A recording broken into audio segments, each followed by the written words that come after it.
Hi there. In this video I'm going to be talking about Relayer for Lumatone, which is a new patch that I've written which is really designed to allow any two-dimensional tuning to be played by MPE compatible synths, and furthermore for those pitches to be laid out spatially in a very flexible number of ways, and for those to be sent to the Lumatone keyboard with the keys coloured appropriately. Okay, so one question you might be asking is why MPE? What are the advantages of MPE? I think its primary advantage is its flexibility. So I've already mentioned that you can dynamically change the tunings there and then. So if you just want to tweak the tuning a little bit, you can do that. If you want to radically move from one tuning to another, you can also do this. For example, let me just play a mean tone dominant seventh tuning. So here we've got the top tuning of mean tone, which sounds very nice, and the dominant seventh has got that very kind of rich sound.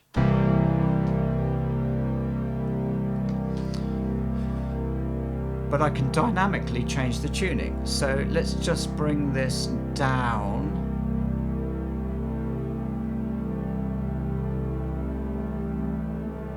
Seven tone equal temperament. I will start bringing it up. So now we're in that mean tone range. That's around about 12 tone equal temperament. Let's push it further up.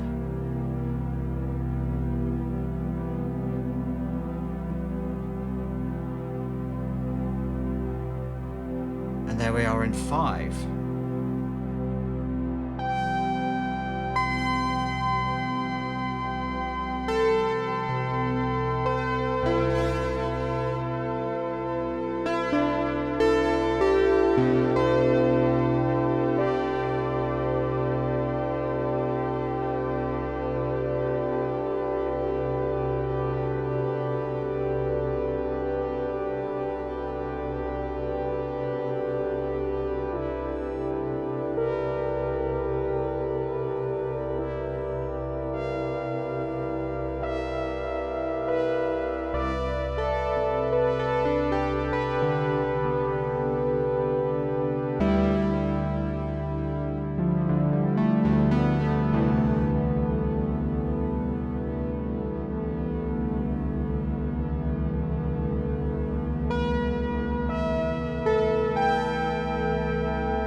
So you've got that lovely tuning flexibility with MPE.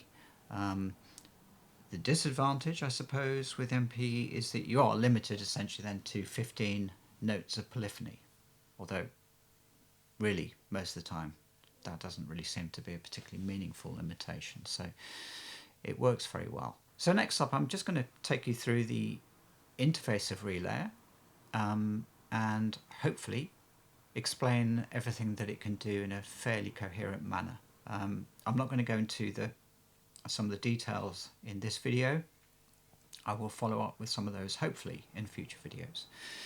Okay, so let's just start at the top. First up, we obviously need to choose the Lumatone as our MIDI input.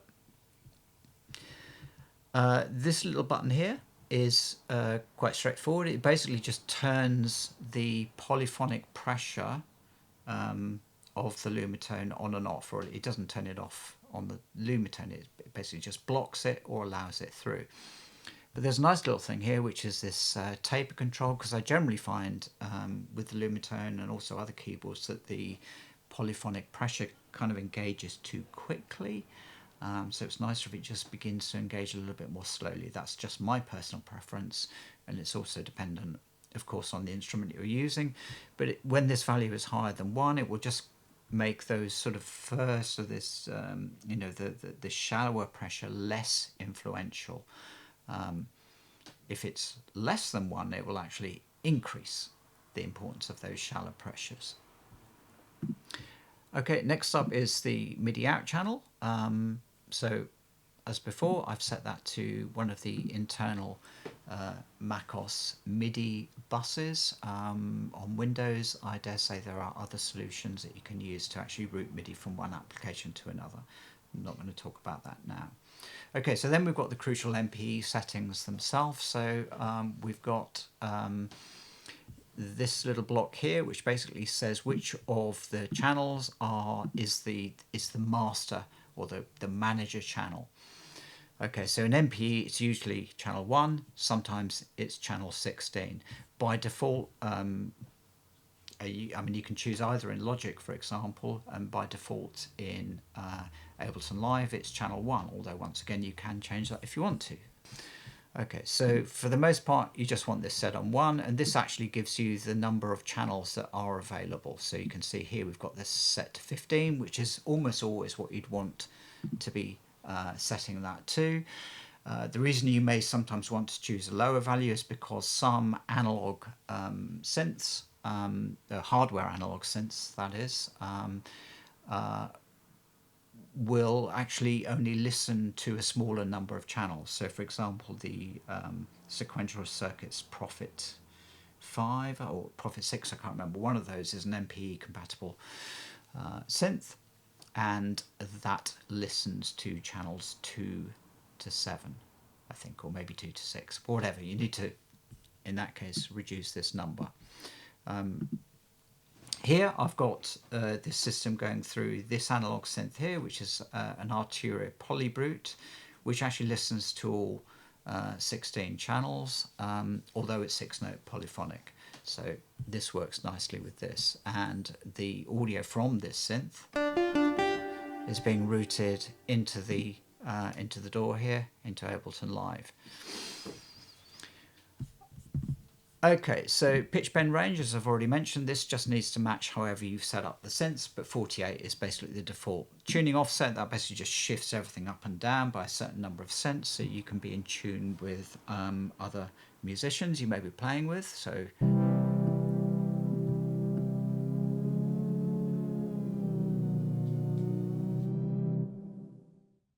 we also have this little control here, which is for the pitch bend range of the polyphonic pressure, polyphonic aftertouch, which is available in the Lumatone and makes it such a lovely expressive instrument. So if I just demonstrate with this sound, and I'll just play a simple chord.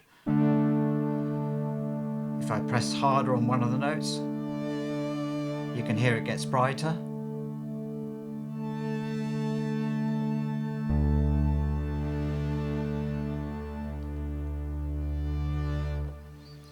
But what if I also wanted to have per note polyphonic pressure, changing the pitch as well? Well, that's where I change this. So I can just set that to 1 semitone, and now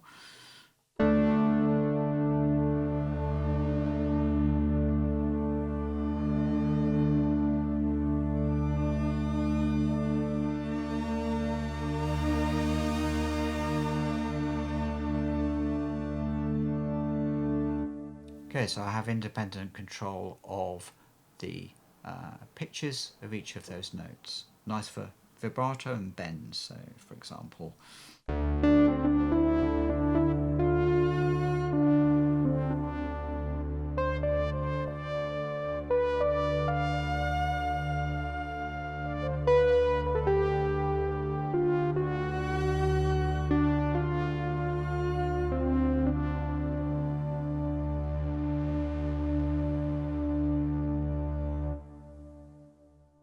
for a two-dimensional tuning, we need to specify the size of the period, usually an octave or some fraction of an octave, and the generator. So this particular tuning we have here is the top tuning of mean tone, and that's just what I've specified in this particular preset. So obviously we can have very different tunings. So here is a Porcupine tuning. Here we've got this happens to be the top tuning of Porcupine, so it's a slightly flat octave, and a generator which is approximately half a minor third. Now this is the crucial choice that needs to be made in order to map the pitches, or in fact just the period and generator of the tuning, to the Lumatone. And it's what I'm calling a pitch layout matrix, and I've got a fairly substantial number of presets in here. I'm not going to go through the heuristics of choosing exactly which of those pitch layout matrices is going to be particularly useful for any given tuning, but I will just briefly give a kind of a hint of how this little section works and how this relates to this. So the first two numbers in each of the layout names is really kind of specifying where the octave is, how the octave, or sorry, I say the octave, I mean the period more generally, is mapped to the keyboard. Now this area here tells us, well, roughly in which direction is going up an octave. So here we can see that if we go up a period or an octave, we're sort of going in a rightwards direction. If it was here, we would be going in a sort of upwards direction. Let's just put that back here. Now what the 5 and the 2 mean is that you're essentially moving sort of 5 steps in one direction and then 2 in another to complete the octave. So let me just show that. So I'll start on a D here, and then we'll go up 5 in this direction, 1, 2, 3, 4, 5, and 2 in this direction, 1, 2. Okay, so that's the kind of geometrical shape or vector, which is an octave.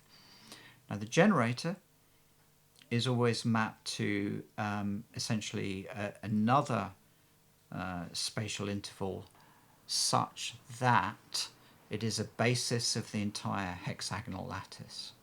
In other words, so that every single key on the Lumatone has got a pitch mapped to it.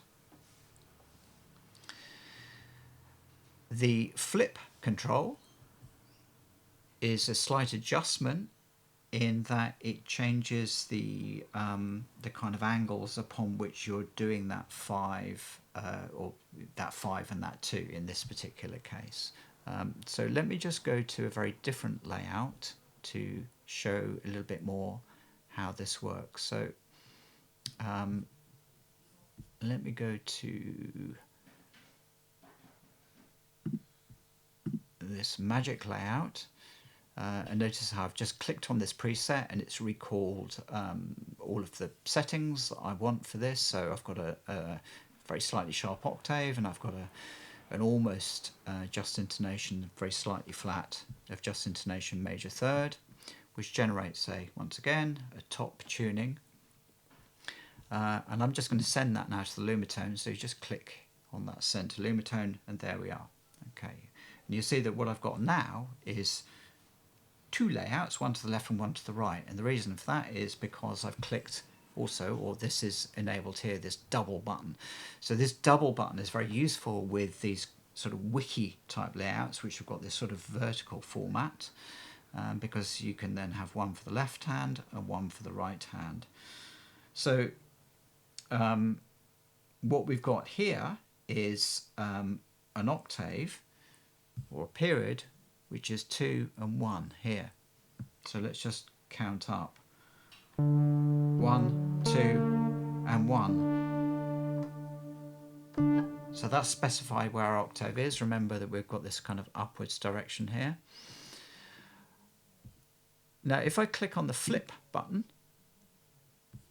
and I'll send to the Lumatone again, you'll see that the layout changes slightly. And you find that now that 2 and the 1 doesn't actually do the octave anymore. So you go 1, 2 and 1. Okay, that's obviously not the octave.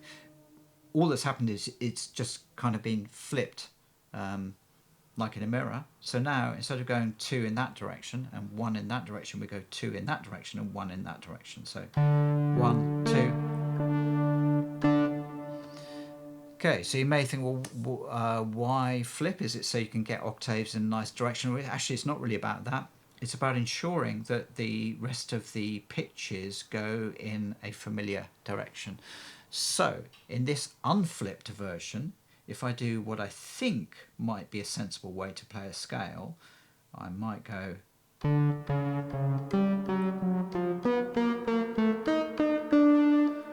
Okay, it doesn't make much sense. The reason is because the direction is in the wrong sort of left-right axis.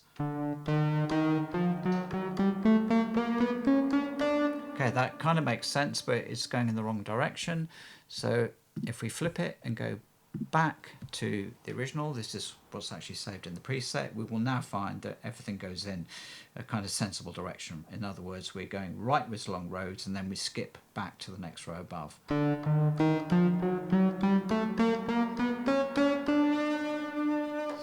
Okay, so basically that's what the flip does. It does this flipping just to make sure that the pitches are ascending in the direction that you're expecting or wanting them to ascend.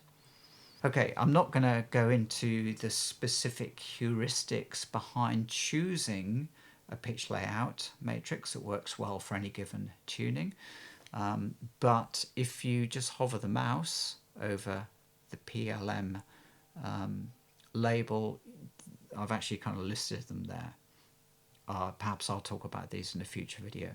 Okay, so once you've got your layout of interest, let's go to another layout. Let's go to a Porcupine 8 layout here. Send that to the Lumatone. Okay, so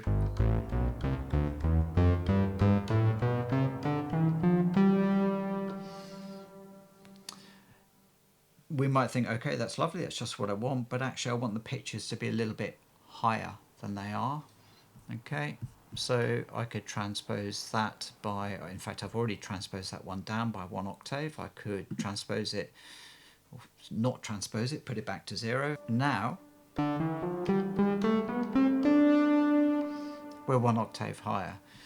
I could transpose it up 1 octave and perhaps down 5 generators, or 4, or 3.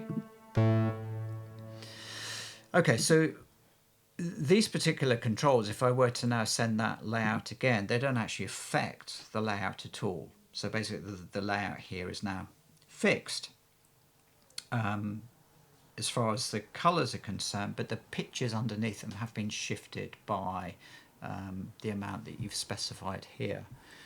We can also, if we want to actually move the layout, we can do that with these numbers here. So this will kind of move the layout in this direction, and this will move them in this direction. So let me just kind of shift this layout up a bit and perhaps right even more. Okay, and let's just see what happens now when I send that to the Lumatone. Yeah, okay, so I've kind of pushed it somewhere which is a bit silly, but that's really just to demonstrate. Okay, so I've already shown the double thing. So the double thing is as I've already mentioned, most useful for these sort of wiki type layouts. So in fact, let me just go to the classic wiki layout and I'll send that. Okay, so the double allows us to split that. If I turn the double off and send it again, you'll see you just get the single layout in the middle, which is a massive waste of kind of keys. And the wiki layout is lovely, but the left and right hand can kind of get a bit tangled up with each other, which is why it's nice to have the double. And once you've got that double layout, it can be useful to have an offset by periods of the left and the right. So here I've got an offset of 1, which basically means that this layout is now 1 octave lower, or one period, which in this case is an octave 1 period lower than the right hand. So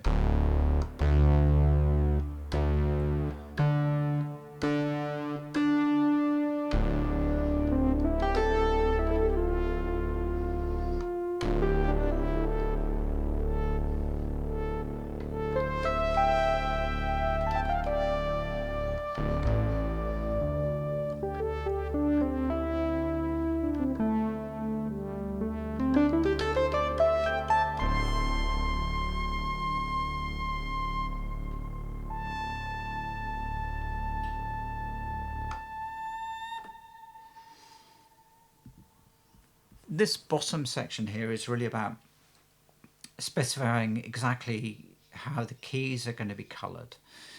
So with a given tuning, such as the mean tone tuning that I've got here, it's actually very useful to know what the MOS, the MOS scales, or also called well-formed scales, are that kind of are embedded within that tuning.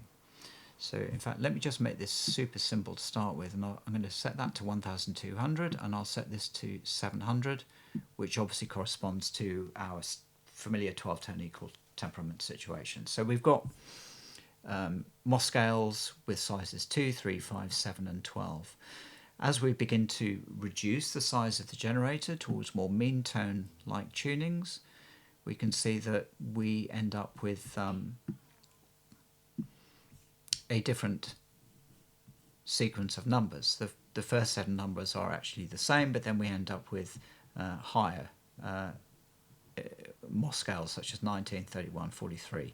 And we also see how many large and small steps are within each of those MOS scales. So we've got their full signature.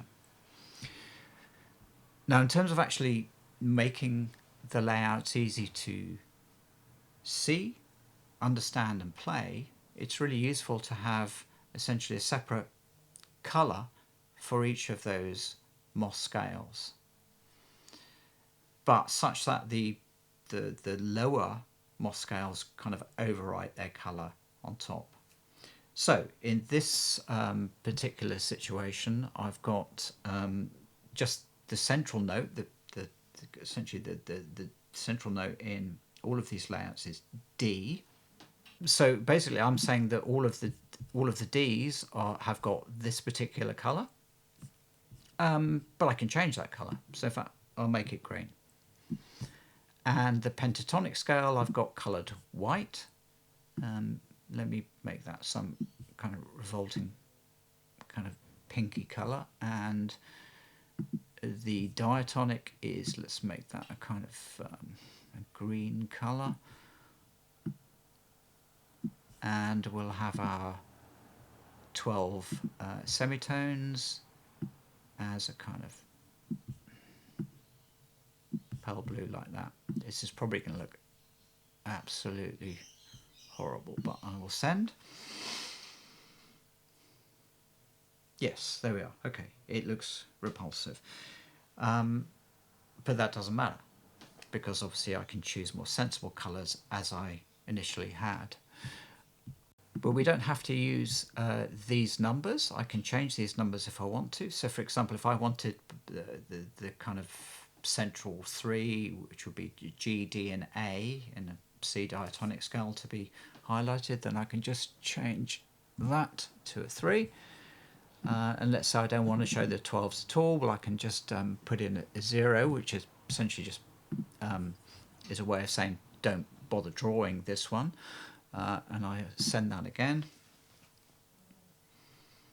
Okay, so there we are. Now we've got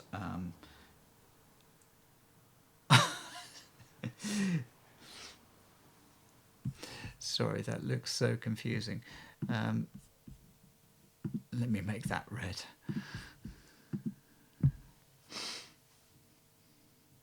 Okay, there we are. So we can see we've now got these sort of central 3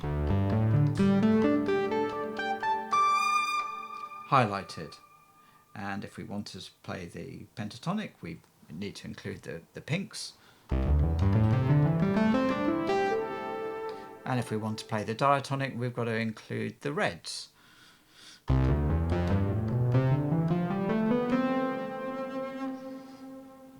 And note that because I put in a 0 there, that one hasn't been drawn at all. I could have just replaced it with black if I wanted to, but that's just a way of doing it.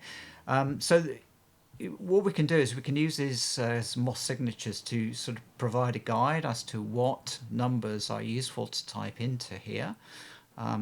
We don't actually have to put those numbers in. We can put in whatever number we want, but it would just essentially kind of go up and down the chain of generators symmetrically where possible from that central D and colour them appropriately. So another thing we can do with the layouts is, let me just find a different one. Let's go for that one.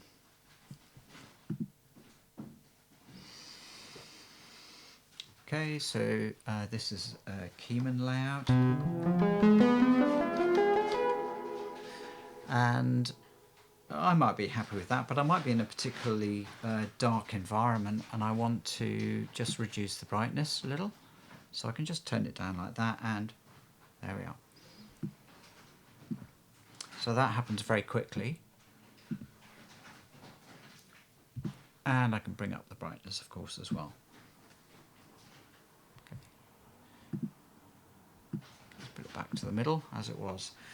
Okay, so let me now just play something, play an old favourite, so to speak. Send to the Lumatone.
Here's a little piece in Keemun. So we've got octaves here which are quite close together, which is quite nice. So just to give a little clue about choosing layouts, the 3 and the 1 always shows what the Moss scale is that's kind of Bosanquet like in the layout. So in this case we've got this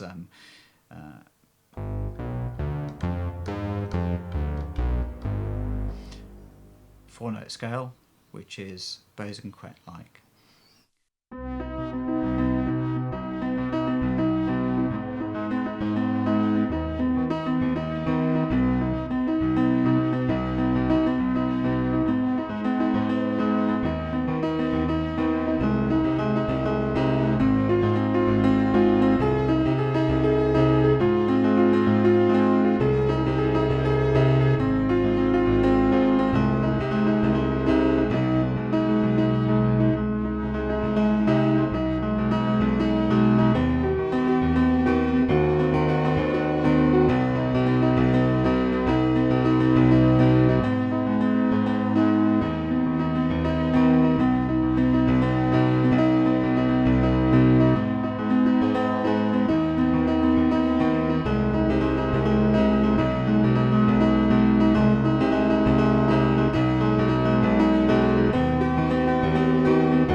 Thanks. I hope that you can make use of Relayer, and it opens up all sorts of wonderful opportunities on the Lumatone.